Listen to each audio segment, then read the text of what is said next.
आप सभी का शिक्षा प्रसार के माध्यम तपस्वी टारगेट क्लासेस में स्वागत है।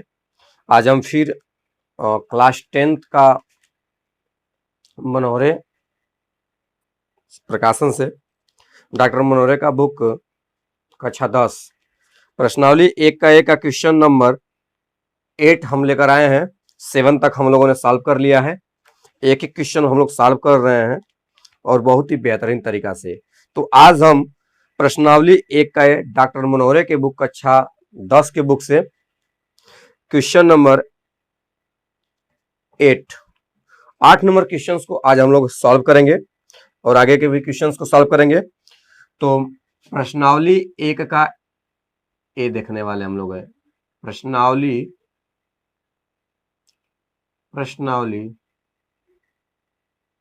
1 का ए,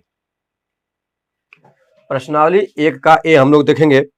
क्वेश्चंस है 8 नंबर का और वो क्वेश्चंस क्या है आप जरूर बुक लेकर देखें, बुक लेकर बैठे तभी आपको समझ में आएगा, क्योंकि बुक से जब तक आपका रूबरू नहीं होगा तब तक आंसर आपको समझ में नहीं आएगा। वही बात हो गया कि आपको पता होना चाहिए कि स्टार्ट कहां से हो रहा है। देखिए, किसी परेड में 616 सदस्यों वाली, मतलब ये परेड हो रहा है। परेड का मतलब क्या होता है कि कहीं पे सेना की टुकड़ियां हैं और वहां पे क्या कर रही हैं, परेड कर रही हैं।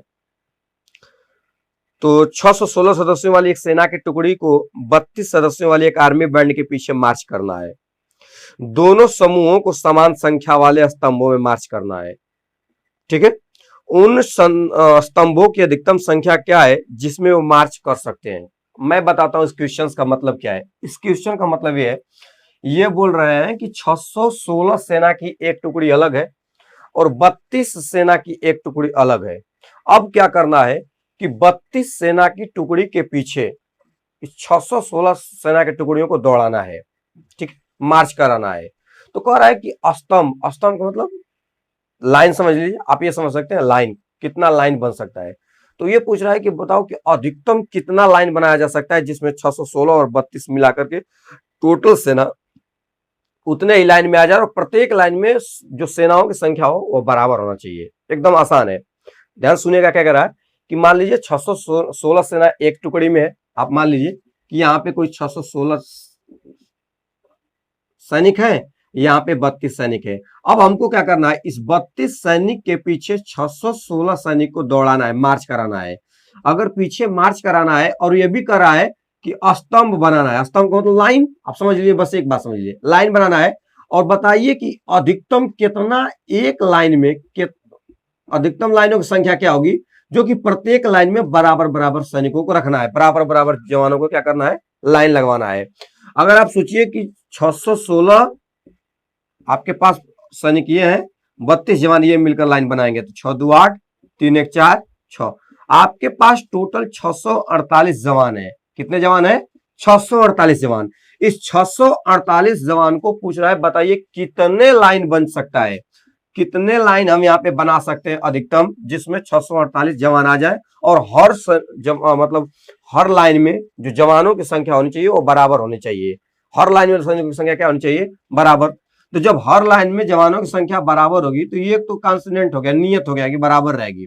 बस हमको ये पता करना है कितने स्तंभ बन सकते हैं, कितने लाइन बन सकता है।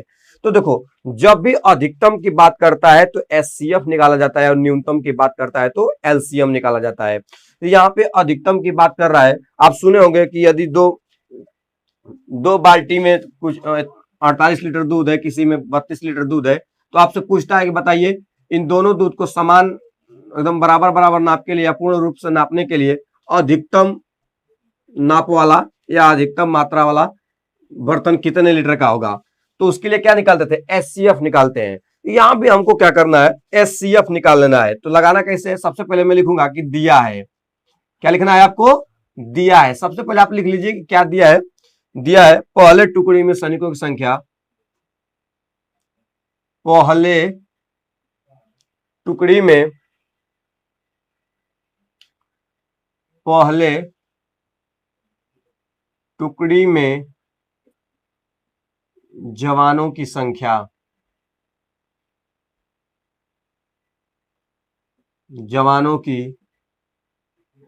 संख्या बराबर 616 तथा दूसरे टुकड़ी में जवानों की संख्या बराबर 32। दूसरे टुकड़ी में जवानों की संख्या 32। क्योंकि प्रत्येक स्तंभ में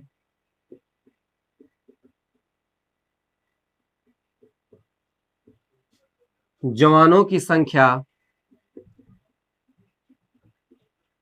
समान रखना है, इसलिए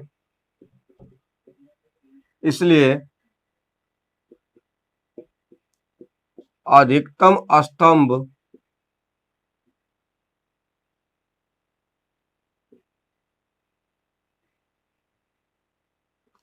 स्तंभों की संख्या प्राप्त करने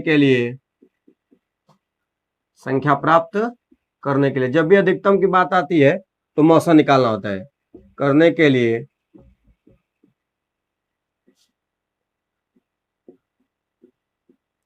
मौसा ज्ञात करेंगे।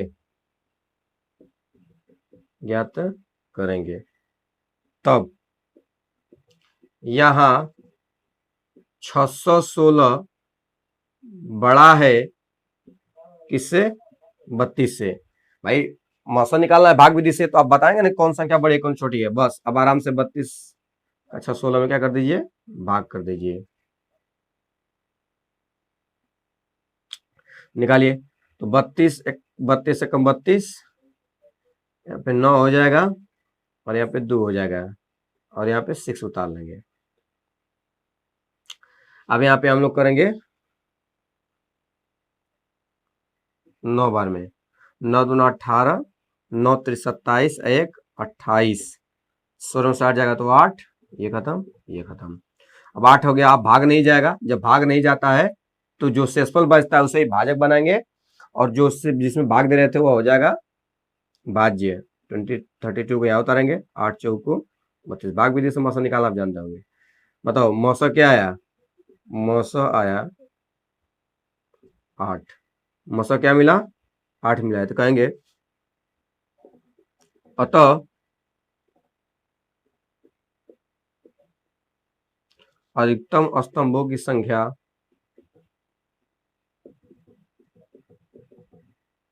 कितना होगी? 8 होगी। आप बुक में देख सकते हैं, इसका आंसर भी चेक कर लेना। 8 ही दिया होगा। अब अगर ये पूछता है कि बताओ प्रत्येक स्तंभ में कितना सैनिक होगा तो कैसे बताओगे? तो यार क्या करना है, 8 गो लाइन में अगर टोटल सैनिक खड़ा कर गया तो टोटल सैनिक हम पहले ही बता दिए 616 पहले टुकड़ी में थे, 32 को बाद में। तो टोटल कितना हुआ? 6 2 8 3 1 4, 648 जवानों को कितने लाइन में खड़ा कर दिया गया है? केवल 8 लाइन में। लाइन का मतलब स्तंभ 8 लाइन में खड़ा कर दिया गया है 648 को, और कह रहा है कि प्रत्येक में समान होना चाहिए। बस अगर प्रत्येक में समान होना चाहिए तो 8 से भाग दे देंगे, 8 भाग कर देंगे, पता चल जाएगा कि एक लाइन में कितना है। तो 8 लाइन में बांट देंगे। 8 64 खत्म, ऊपर से 8 उतारेंगे, 8 एकम 8, यानी एक लाइन में कितना सैनिक रहा होगा? 81 सैनिक, 81 जवान। एक लाइन में 81 जवान रहेगा, 8 लाइन में टोटल आ जाएंगे कितना? 648 जवान। तो इस प्रकार से आप इसको क्या कर सकते हो? सॉल्व कर सकते हो। इसको नोट कर लीजिए, वीडियो को स्टॉप करके आप इसे नोट कर लीजिए। आगे बढ़ते हैं नेक्स्ट क्वेश्चन के साथ। 9 नंबर का क्वेश्चन। 9 नंबर में क्या दिया है कि यूक्लिड विभाजन प्रमेयिका का प्रयोग करके दर्शाइए कि किसी धनात्मक पूर्णांक का वर्ग किसी पूर्णांक यम के लिए 3m या 3m + 1 के रूप में होता है।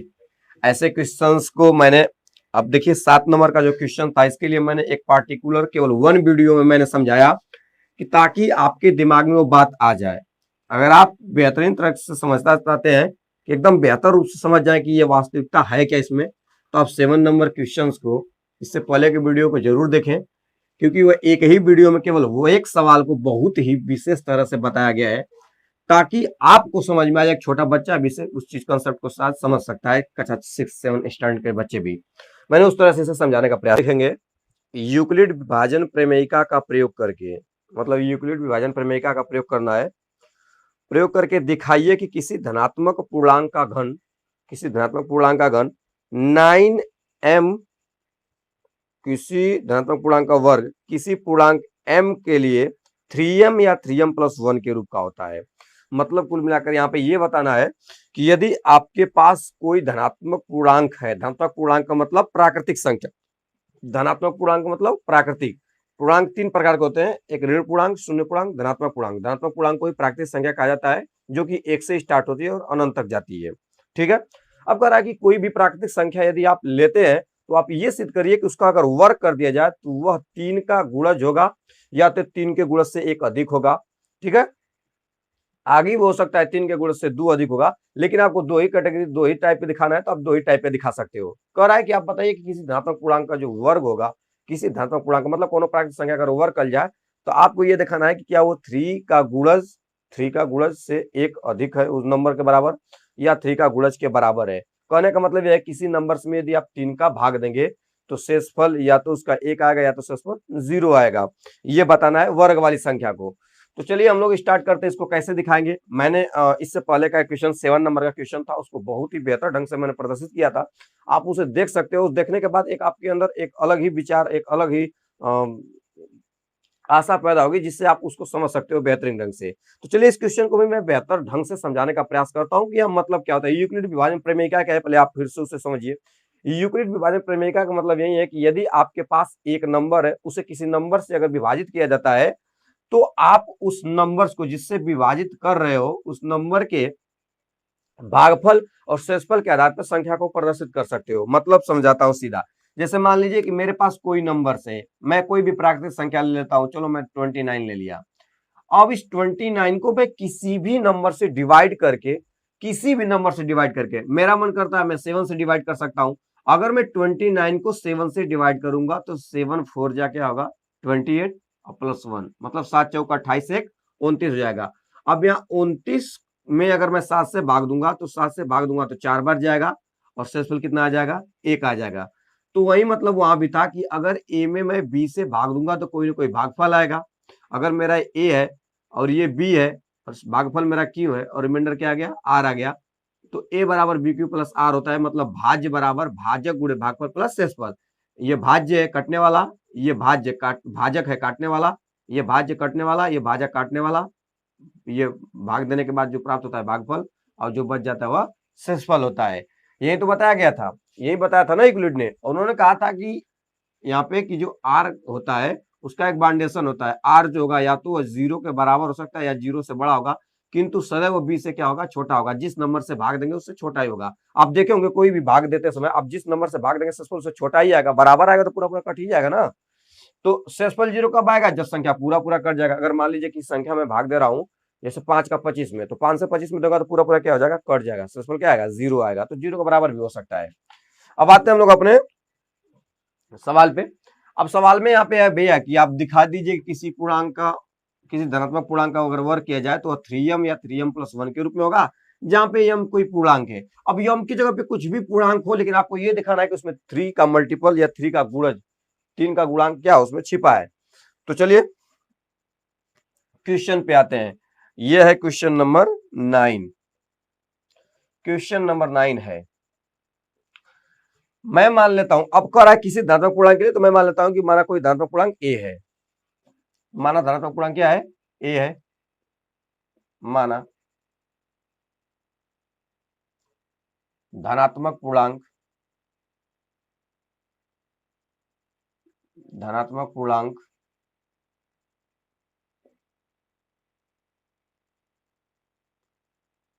ए है। मैंने मान लिया कि चलो कि भाई धनात्मक पूर्णांक क्या है ए। मैं मान लेता हूं कि मेरा धनात्मक पूर्णांक ए है। यदि मैं धनात्मक पूर्णांक ए मान लेता हूं तो यहाँ पे क्या होगा आगे।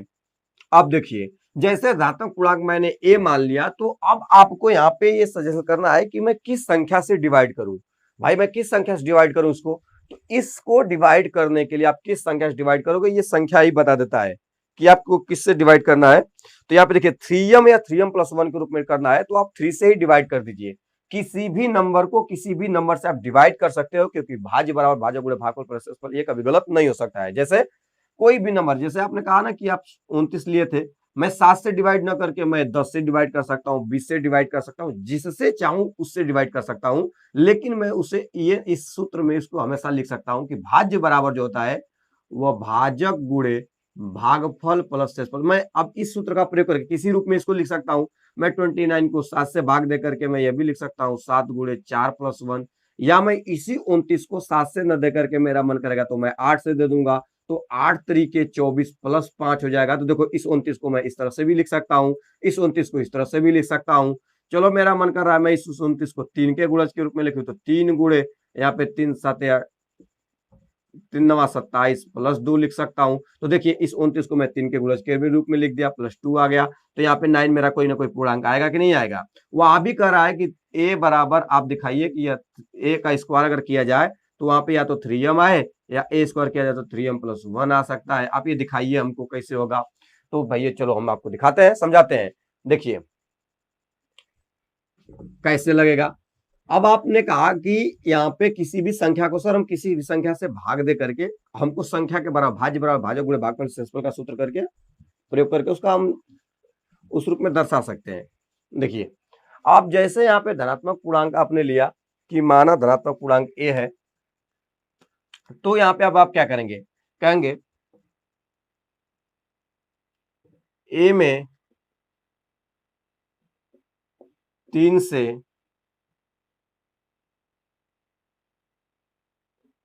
भाग देने पर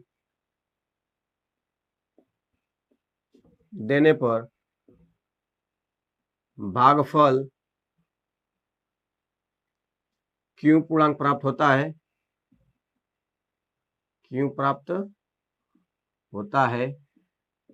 ठीक है, 3 से भाग देने पर भागफल क्या प्राप्त होता है, क्यों प्राप्त होता है तथा शेषफल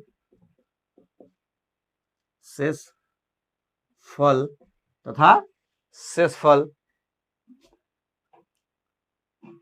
आर प्राप्त होता है। ये मैं क्यों लिख रहा हूं, ये लिखना जरूरी है कि मैं किससे भाग दे रहा हूं। मैं 3 से भाग दे रहा हूं क्योंकि मुझे स्क्वायर के रूप में दिखाना है, संख्या को इसका स्क्वायर के रूप में 3 का गुणज दिखाना है, तो मैं 3 से ही भाग दे रहा हूं। क्योंकि मैं किसी भी नंबर को, मैंने कहा ना कोई भी नंबर है आप उसे किसी में भी भाग दे करके आप उस संख्या के बराबर कुछ भी लिख सकते हो। तो मैं 3 के रूप में लिखना है 3m प्लस 1 के रूप में, तो मैं 3 से ही भाग दे दिया संख्या में। अब धनात्मक पूर्णांक मेरा ए है तथा ए में 3 से भाग देने पर भागफल क्यों प्राप्त होता है तथा शेषफल क्या प्राप्त होता है, आर प्राप्त होता है। इसलिए यूक्लिड विभाजन प्रमेयिका से, यूक्लिड विभाजन प्रमेयिका यूक्लिड थ्योरम लेम्मा से, प्रमेयिका से इन्होंने क्या कहा था कि यदि आप किसी संख्या में भाग देते हो, तो मैं ए से ए में भाग दे रहा हूं किससे, 3 से, तो मेरा भागफल क्या आता है क्यों, प्लस रिमाइंडर क्या आता है आर। इसलिए जो आर होगा, मेरा जो आर होगा वह 0 के बराबर या तो 0 से बड़ा होगा, किंतु 3 से क्या होगा, छोटा होगा। 3 से छोटा क्यों होगा, 3 से छोटा क्यों होगा, क्योंकि मैं 3 से भाग दूंगा तो शेषफल या तो 0 आ सकता है, 1 आ सकता है, 2 आ सकता है, उससे बड़ा नहीं आ सकता। जिससे भाग देते हैं उससे शेषफल हमेशा क्या आता है, छोटा आ सकता है। तो इसलिए कहोगे तब आर का जो मान होगा वह क्या हो सकता है, या तो 0 होगा, या तो 1 होगा, या तो क्या होगा 2 होगा। इसको समीकरण नंबर आप 1 मान सकते हो क्योंकि आपको आसानी होगी लगाने में। अब आप देख रहे हैं कि a बराबर 3q प्लस आर आ गया, और वहां पे आप देख रहे हैं कि 3 से भाग देंगे किसी भी संख्या में, कोई भी प्राकृतिक कोई भी धनात्मक पूर्णांक ले लो, उसमें 3 से भाग दोगे, देख लेना कोई भी संख्या ले लो, कोई भी संख्या ले लो छोटा से लेकर बड़ा तक, और उसमें 3 से भाग देकर देखो, या तो तुम्हारा शेषफल 0 बचेगा, या तो शेषफल 1 बचेगा, या तो 2 बचेगा। तुम कोई भी नंबर ले लो, ऑल इंडिया का कोई भी प्राकृतिक संख्या ले लो, धनात्मक पूर्णांक, उसमें 3 से डिवाइड करके देखो, ये ही शेषफल केवल बच सकता है। या तो आप 0 बचाओगे, या तो 1, या तो 2। ठीक है, हमको 2 ही का प्रयोग करना है क्योंकि एक 3m दिखाना है, एक 3m प्लस 1 दिखाना है, तो उससे ज्यादा हम यूज नहीं करेंगे, केवल 2 ही का यूज कर लेंगे। अब देखिए कैसे करेंगे। अब आपको क्या करना है, ये मेथड्स, ये रूल है, तो रूल को आपको समझना पड़ेगा और लगाना पड़ेगा उस पर। अब आपको क्या करना होता है, अब समीकरण 1 में r बराबर 0 लेने पर, r बराबर का लेने पर 0 लेने पर, r बराबर 0 का मतलब क्या है, मैं समझाता हूं। r बराबर 0 का मतलब ये है कि आपने ऐसा नंबर ले लिया जो 3 से पूरा पूरा क्या हो गया, कट जाए। जीरो तभी आ सकता है ना जब जो नंबर, देखो आर का मतलब रिमाइंडर और जीरो का मतलब जीरो, यानी शेषफल क्या बच गया, जीरो। शेषफल जीरो कब बचता है, जब जिस संख्या से भाग दे रहे हो वो संख्या पूरा पूरा दी हुई संख्या क्या कर देता है, काट देता है। तो अगर तीन उस संख्या को एक धनात्मक पूर्णांक आपने लिया है, ए मतलब कोई नंबर हो सकता है वो 6 होगा, 9 होगा, 12 होगा, 15 होगा, 18 होगा, ऐसे नंबर होगा तभी 3 से कट जाएगा। तो कोई भी धनात्मक पूर्णांक है तो कोई भी नंबर की बात कर रहा है, तो अगर कोई ऐसा नंबर है जो 3 से पूरा पूरा कट जाएगा तो उस समय रिमाइंडर क्या बचेगा, जीरो बचेगा। रिमाइंडर जब जीरो बचेगा तो जो संख्या होगी ए, जो ए होगा वो किस तरह से दिखेगा, वह दिखेगा 3q प्लस, अब आर के जगह पर जीरो आ गया तो ये हो जाएगा ए बराबर 3q ना होगा, 3q में जीरो जोड़ेंगे तो 3q के रूप में हो गया। अब हमको ये देखो ये धनात्मक पूर्णांक नंबर है, लेकिन हमको स्क्वायर को वर्ग के रूप में लिखना है, तो दोनों पक्षों का क्या कर देंगे, वर्ग कर देंगे। दोनों पक्षों का क्या करने पर, वर्ग करने पर, दोनों पक्षों का वर्ग करने पर, वर्ग करने पर दोनों पक्षों का वर्ग कर देंगे। दोनों पक्षों का वर्ग करेंगे तो क्या दिखेगा, ए स्क्वायर बराबर 3 के 9 क्यू स्क्वायर। अभी ए स्क्वायर का मतलब क्या है, ए स्क्वायर का मतलब मैंने बताया ना कि ए कोई धनात्मक पूर्णांक है, वहां 3 भी हो सकता है, 6 भी हो सकता है, 9 12 18 क्यों हो सकता है यहाँ पे 3 6 9 12, क्योंकि 3 से कटने वाला नंबर होगा। क्योंकि यहाँ रिमाइंडर आर बराबर जीरो तभी आ सकता है जब 3 से पूरा पूरा संख्या कट जाएगा। जब संख्या 3 से पूरा पूरा कट जाएगा तो आर जीरो ही हो जाएगा। तो ए स्क्वायर बराबर 9 क्यू स्क्वायर दिखेगा इस तरह से। अब आप देखिए ध्यान से, ए स्क्वायर बराबर 9 क्यू स्क्वायर दिखेगा। मैं आगे यहां से लगा देता हूं, यहां से मैं पेन चेंज कर देता हूं ताकि आप समझे कि कहां से लिखा गया है, ठीक है ना। यहां से मैं लिख देता हूं, देखिए अब आपका ए स्क्वायर बराबर 9 क्यू स्क्वायर आया है, तो ए स्क्वायर तो ऐसे ही रहेगा। क्या मैं 9 क्यू स्क्वायर को 3 की स्क्वायर नहीं लिख सकता हूं, आप बोलेंगे बिल्कुल सर लिख सकते हैं। ए स्क्वायर का मतलब कोई भी धनात्मक पूर्णांक है, मैंने उसका क्या कर दिया है, स्क्वायर कर दिया है। अगर धनात्मक पूर्णांक का स्क्वायर कर दिया है तो मुझे दिख रहा है 3 का एक स्क्वायर, तो मैं यहाँ पे यह भी कह सकता हूं कि ए स्क्वायर बराबर 3m, जहां जहां m एक पूर्णांक है, क्या है, एक पूर्णांक है, अर्थात m बराबर मैंने क्या ले लिया, 3q स्क्वायर। अब बताइए 3q स्क्वायर तो पूर्णांक ना है, मैंने उसके जगह पे यम ले लिया। उसमें कह रहा था कि भी आप दिखाइए कि यम, जहां पे यम एक पूर्णांक है उसे 3m या 3m + 1 के रूप में दिखाना है, तो मैंने ले लिया कि मेरा m जो है पूर्णांक है और मैंने q स्क्वायर 3q स्क्वायर की जगह पे क्या ले लिया, m ले लिया। किस कंडीशन में, जब वह संख्या 3 से पूरी पूरी कटती होगी। एक ऐसा धनात्मक पूर्णांक होगा जब वह 3 से पूरा पूरा कट जाता होगा, तो उस कंडीशन में उसका स्क्वायर करने पर वह कैसा दिखेगा, ए स्क्वायर बराबर 3m के रूप में दिखेगा। तो ये पहला आपने दर्शा दिया कि किसी धनात्मक पूर्णांक का अगर वर्ग किया जाए तो वह 3m के रूप में भी दिखता है। दूसरा, अब दोबारा करेंगे तथा करके, आगे लगाएंगे तथा। देखिए अब आप क्या करेंगे, समीकरण एक में r बराबर 1 लेने पर, अब r बराबर 1 लेने का मतलब क्या है, जब मैं उस संख्या में 3 से भाग दूंगा तो रिमाइंडर क्या आएगा, मेरा 1 आएगा। मतलब उस संख्या 3 से पूरी पूरी कट जाए, रिमाइंडर 1 आएगा। तो अब 1 लेने पर तो क्या होगा, तो a बराबर जो होगा, a बराबर 3q, r का मान 1 रखना है तो प्लस यहाँ पे क्या हो जाएगा, 1 हो जाएगा। ये तो धनात्मक पूर्णांक है जिसमें अगर 3 से भाग दिया गया तो रिमाइंडर 1 आ जाएगा। क्यों, तो भागफल कोई भी पूर्णांक हो सकता है, लेकिन वो 3q + 1 के रूप का दिखेगा। अब मैं क्या करूंगा, दोनों पक्षों का वर्ग कर दूंगा। दोनों पक्षों का वर्ग क्यों कर रहा हूं, क्योंकि कह रहा है कि धनात्मक संख्या का क्या करना है, वर्ग के रूप में लिखना है। तो दोनों पक्षों का वर्ग करने पर, जैसे मैं वर्ग करूंगा तो यहाँ पे मुझे दिखेगा ए स्क्वायर बराबर 3q + 1 का होल स्क्वायर, ऐसे दिखेगा स्क्वायर करूंगा तो। अब यहाँ पे ये ए स्क्वायर तो धनात्मक पूर्णांक का स्क्वायर है, ये किस रूप में हो जाएगा, टूट जाएगा तो 3 के 9 क्यू स्क्वायर, फिर यहाँ पे +1, 1 का स्क्वायर 1, अब प्लस ए का स्क्वायर प्लस बी का स्क्वायर प्लस 2ab पे तोड़ रहे हैं, ये ए का स्क्वायर हो गया, बी का स्क्वायर हो गया, यहाँ पे 2ab 2 × a × b। अब इसे थोड़ा सा सजा देंगे, 9 क्यू स्क्वायर, द्वितीय की 6, द्वितीय 6 क्यू हो जाएगा, और यहाँ पे प्लस लास्ट में 1 लिख देंगे। इसको मैंने इधर लिख लिया, उसको उधर लिख दिया। अब आप देखते रहिए, यहाँ पे 9 क्यू स्क्वायर 6 क्यू में क्या 3 कॉमन नहीं है? तो कहेंगे बिल्कुल सर कॉमन है। तो यहाँ पे क्या हो जाएगा, 3 तिली के 9, 3 क्यू स्क्वायर प्लस यहाँ पे 3 दूना के 6, क्यू 2 क्यू प्लस क्या हो गया 1 हो गया। अब आप जरा ध्यान से देखिए, क्या यह पूर्णांक 3 के मल्टीपल के रूप में है कि नहीं है? तो मैं इस पूर्णांक को, अगर मैं यहाँ पे इस पूर्णांक को यम मान लूं, तो यह 3m+1 हो गया कि नहीं हो गया? मैं वहां पे कह रहा कि यम क्या है, यम एक पूर्णांक है, तो मैं इस पूर्णांक के जगह पे यम ले रहा हूं, क्योंकि मुझे दिखाना है सिर्फ कि 3m+1 के रूप में, मतलब कोई संख्या ऐसा है कि नहीं उसमें जो यम के जगह पे कोई पूर्णांक के रूप में है, जिसके 3 का क्या होगा, गुणज हो या मल्टीपल हो। 3 का मल्टीपल, 3 का क्या होना चाहिए, गुणांक होना चाहिए। तो अब आप ध्यान से देखिए, या 3 का मल्टीपल कर सकते हो, तो 3m+1 हो गया। अब मैं यहाँ पे कहूंगा, जहां जहां m एक पूर्णांक है, m एक पूर्णांक है, m एक पूर्णांक है, अर्थात m बराबर, अब यहाँ पे लिख देंगे, अर्थात m बराबर क्या लिया गया है यहाँ पे, m बराबर लिया गया है 3 क्यू स्क्वायर प्लस 2 क्यू। ठीक है, तो इस तरह से आप किसी धनात्मक पूर्णांक को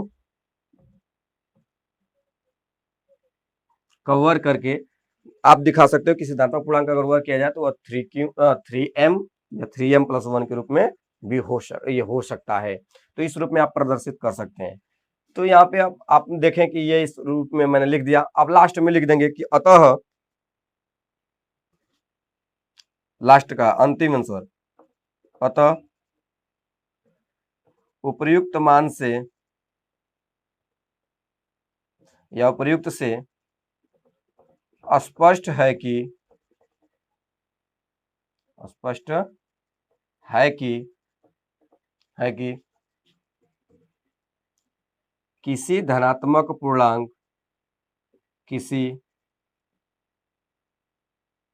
धनात्मक पूर्णांक का वर्ग 3m या 3m+1 के रूप का होता है, के रूप का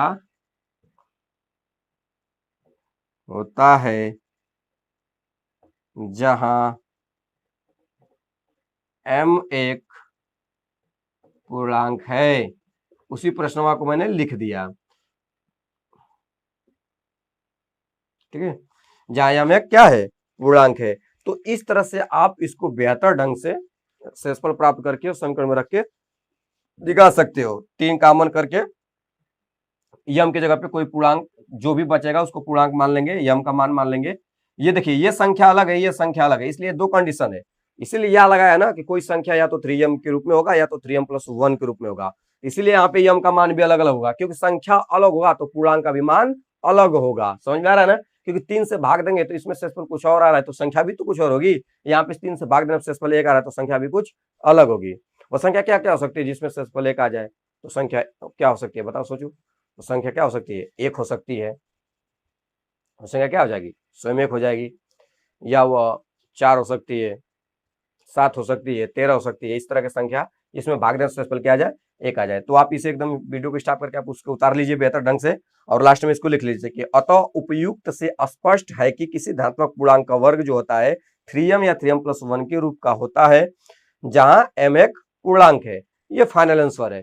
तो इस तरह से आप समझ सकते हो। ठीक है, अब हम 10वां नंबर देखेंगे। 10 नंबर भी एकदम इसी टाइप का क्वेश्चन है और बहुत बेहतर है। यहाँ पे वर्ग की बात हो रही थी, अब वहां घन की बात होगी। घन का मतलब 3 घात का। चलिए उसको हम देखते हैं। 10 नंबर बहुत ही बेहतर क्वेश्चन है।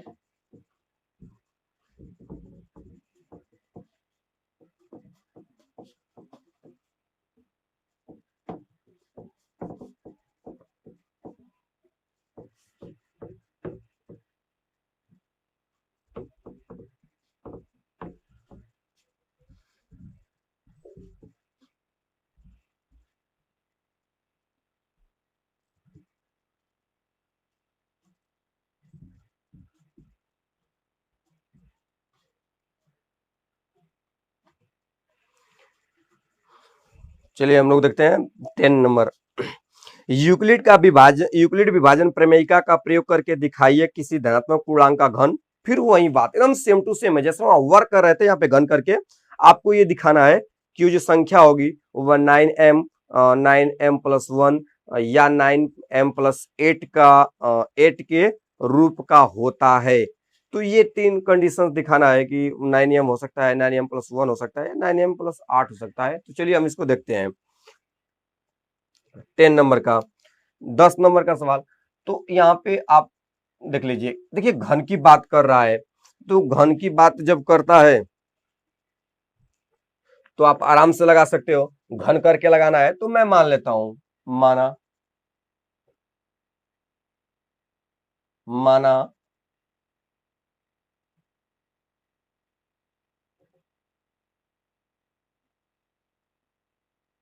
मैं मान लेता हूं कि धनात्मक पूर्णांक जो होगा वह ए होगा, ए है, जिसे कितना से भाग देंगे, 3 से। मैं 3 से भाग क्यों दे रहा हूं, क्योंकि संख्या का घन करके भाई दिखाना है ना, 9 के गुणज के रूप में संख्या का घन दिखाना है। तो घन करूंगा तो 3 में तो 9 का गुणज आ ही जाएगा ना, 3 3 9 27, तो आराम से वहां पे 9 का गुणज मिल जाएगा। तो मैं 3 से भाग दूंगा तो संख्या का अगर घन करूंगा, 3 से भाग दूंगा और संख्या का घन करूंगा तो उसमें 9 का गुणज के रूप में मिल सकता है। तो मैं 3 से ही भाग दे रहा हूं, आप चाहेंगे तो 9 से भी भाग दे सकते हैं, कोई दिक्कत नहीं होगा। 9 से भी भाग देंगे तो कोई दिक्कत नहीं हो सकता है, ठीक है। लेकिन 3 से भाग देंगे तो आप देखिए, 3 से भाग इसलिए मैं दे रहा हूं क्योंकि छोटी नंबर से भाग देंगे तो आसानी होगा शेषफल को प्राप्त करने में। शेषफल का मतलब यहाँ पे 1+8 प्राप्त करना है, तो 3 से भाग देके आप ये सब प्राप्त कर सकते हो, ठीक है ना। क्योंकि घन जब करेंगे, घन संख्या करेंगे, तो घन करने का मतलब मेरा ये है कि जैसे ये घन होगा किस संख्या का, तो 3 अगर मैं 3 से भाग दूंगा तो 3 3 9 27, जिसमें 9 छिपा हुआ है, 9 27, 9 उसमें छिपा है कि नहीं, तो 3 से भाग देके आप प्राप्त कर सकते हो। तो मैं मान लिया कि माना धनात्मक पूर्णांक ए है, जिसे 3 से भाग करने पर, क्या करने पर, 3 से भाग करने पर भागफल क्यों तथा शेषफल आर प्राप्त होता है।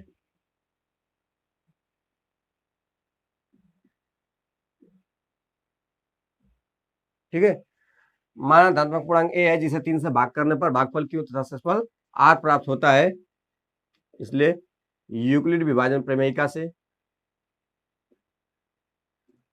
यूक्लिड विभाजन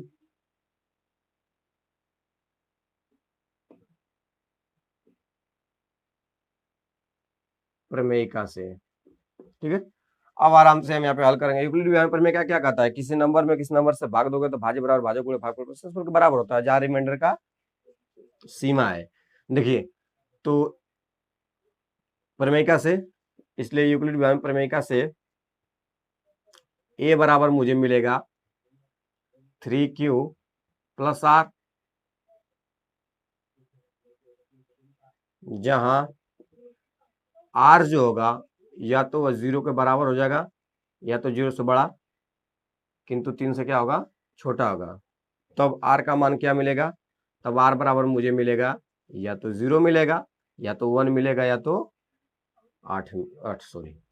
2 मिलेगा। अभी मैंने बताया था कि 3 से भाग देंगे तो शेषफल क्या बच सकता है, 0 1 2। संसार का कोई भी नंबर हो जिसमें 3 से भाग देंगे शेषफल 0 1 2 बचेगा, क्योंकि 3 से छोटा ही ना रिमाइंडर हमेशा बचता है। तो आराम से इसे क्या कर सकते हो, आप लगा सकते हो, ठीक है।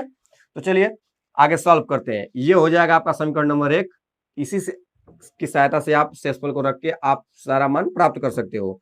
तो मैंने बताया कि जैसे यहाँ पे अब आपका करना है कि 3 से जब भाग देंगे ए में जब 3 से भाग देंगे, बात को समझिए, तो रिमाइंडर हो सकता है क्या आ जाए, 0 आ जाए। 0 कब आता है, जब संख्या पूरा 3 से कट जाती होगी।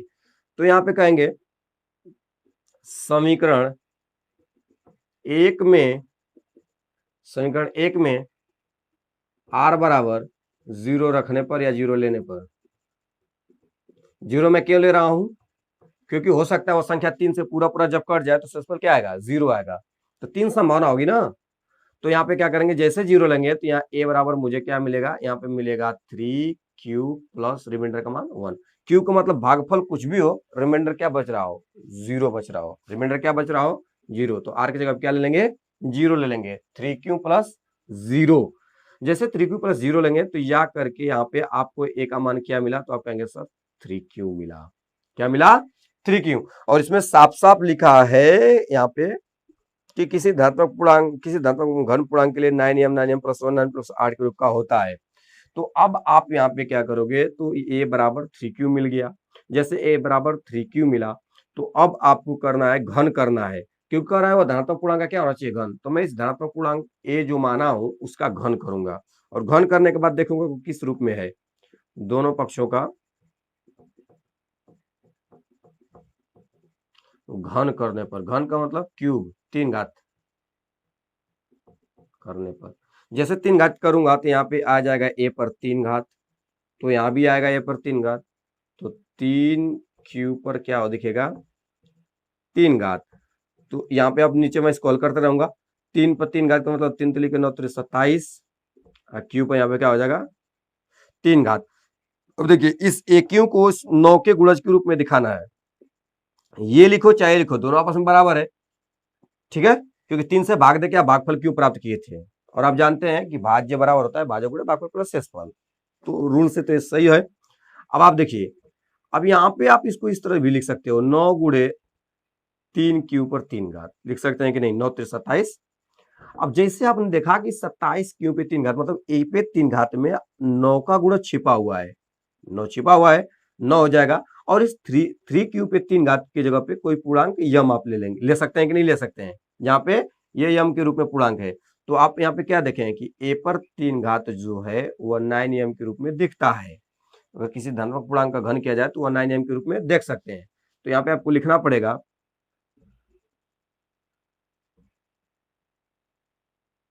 जहां यम बराबर 3q पर 3 घात है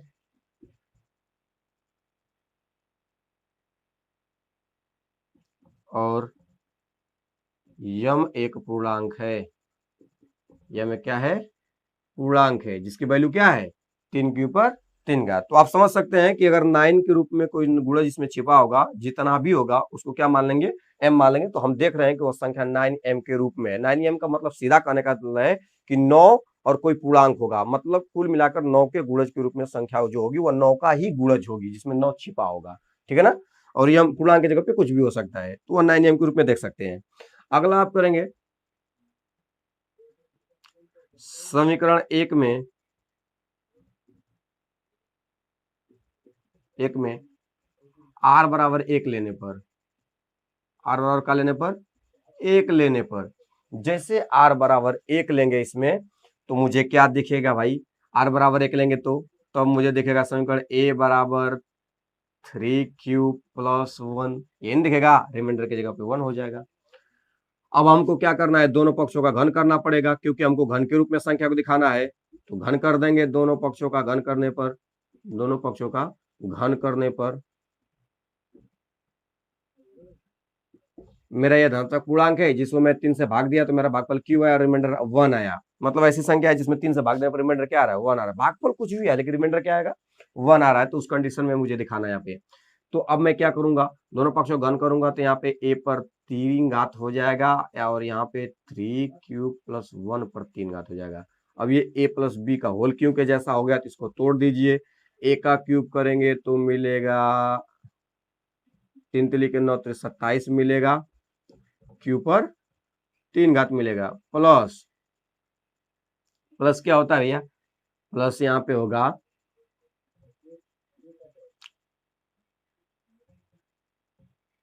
3ab प्लस कोष्टक में a प्लस बी, यानी 3q प्लस 1 प्लस a का क्यूब प्लस b का क्यूब। 3 देखो b का क्यूब होता है, मैं लास्ट में लिख देता हूँ b का क्यूब, तो b का क्यूब क्या होगा, 1 का क्यूब होगा। a का क्यूब b का क्यूब 3ab, या मतलब 1 लिख देता हूँ, 3ab कोष्टक में a प्लस बी होता है ना सूत्र में। तो इस तरह से आप तोड़ लेंगे, आप तोड़ लेंगे प्लस बी पे होल क्यूब पे। आप समझिए यहाँ पे, अब यहाँ पे 27q का क्यूब हो गया, प्लस अब यहाँ पे 3 3 के क्या है, 9 है, 3 तिली के 9 क्यू है, 9 की आप अंदर गुणा कीजिए, 9 त्रि 27, 9 त्रि 27, 3 त्रि 9 तो 27, क्यू का क्या हो जाएगा स्क्वायर, फिर प्लस 3 तिली के 9 क्यू कम 9 क्यू, तो मैंने इसका गुणा करके अंदर गुणा कर दिया है, अब प्लस क्या आपको बचेगा 1 बचेगा। अब आप एक चीज जरूर देखोगे कि इन तीनों संख्याओं में यहां से लेकर यहां तक में 9 कॉमन है, मतलब कहीं ना कहीं इसमें 9 छिपा हुआ है तीनों के गुणज में, तो यहाँ पे 9 बाहर आ जाएगा, जैसे 9 यहाँ पे बाहर आएगा तो यहाँ पे मिलेगा 9 त्रि 27, 9 3 क्यू पर 3 घात, 9 त्रि 27, 3 क्यू को स्क्वायर, 9 एक 9 यानी क्यू प्लस 1।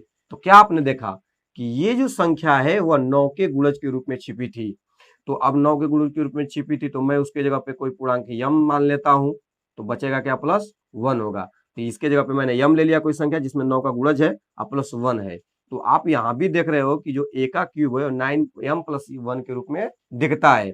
लिखोगे फिर यहाँ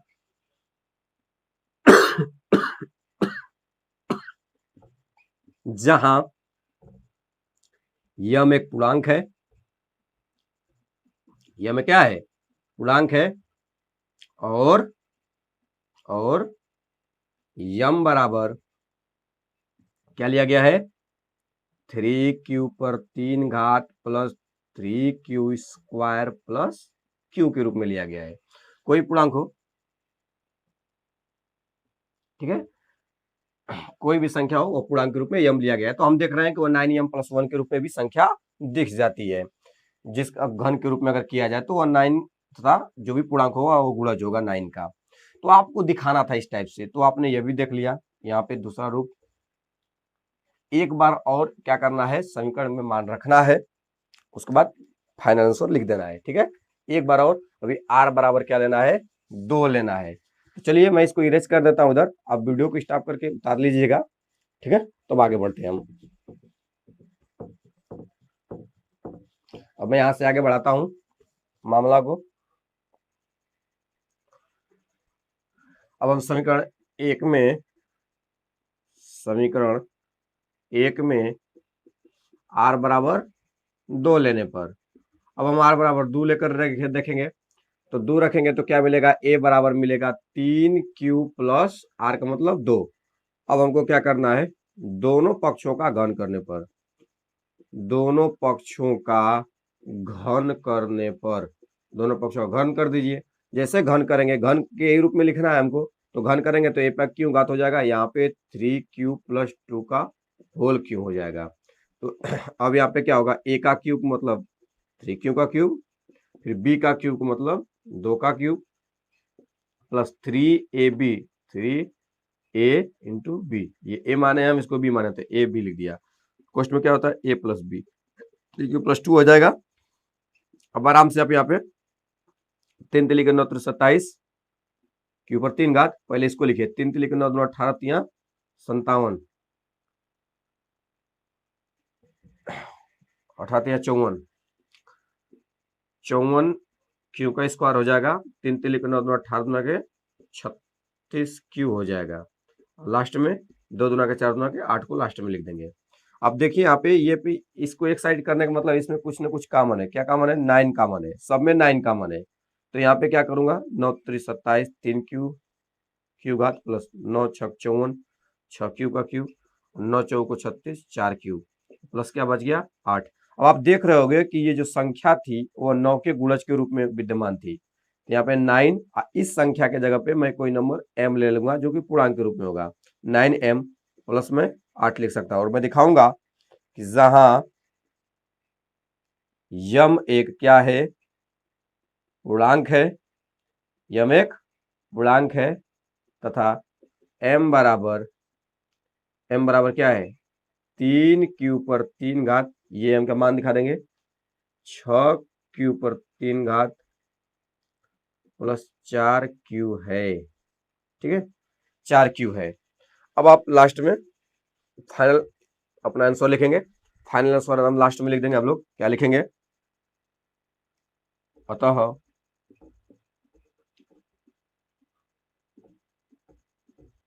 उपयुक्त मान से स्पष्ट है कि, या उपयुक्त से स्पष्ट है कि अस्पष्ट, स्पष्ट है कि उपयुक्त से स्पष्ट है कि किसी धनात्मक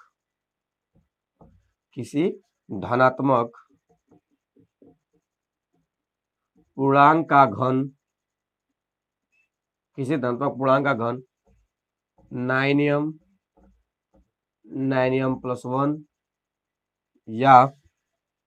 या ही दिया ना, या 9m+8 के रूप का होता है, जहां यम एक पूर्णांक है, जहां यम क्या है, पूर्णांक है। तो इस तरह से आप फाइनल आंसर दे सकते हो। आई होप आप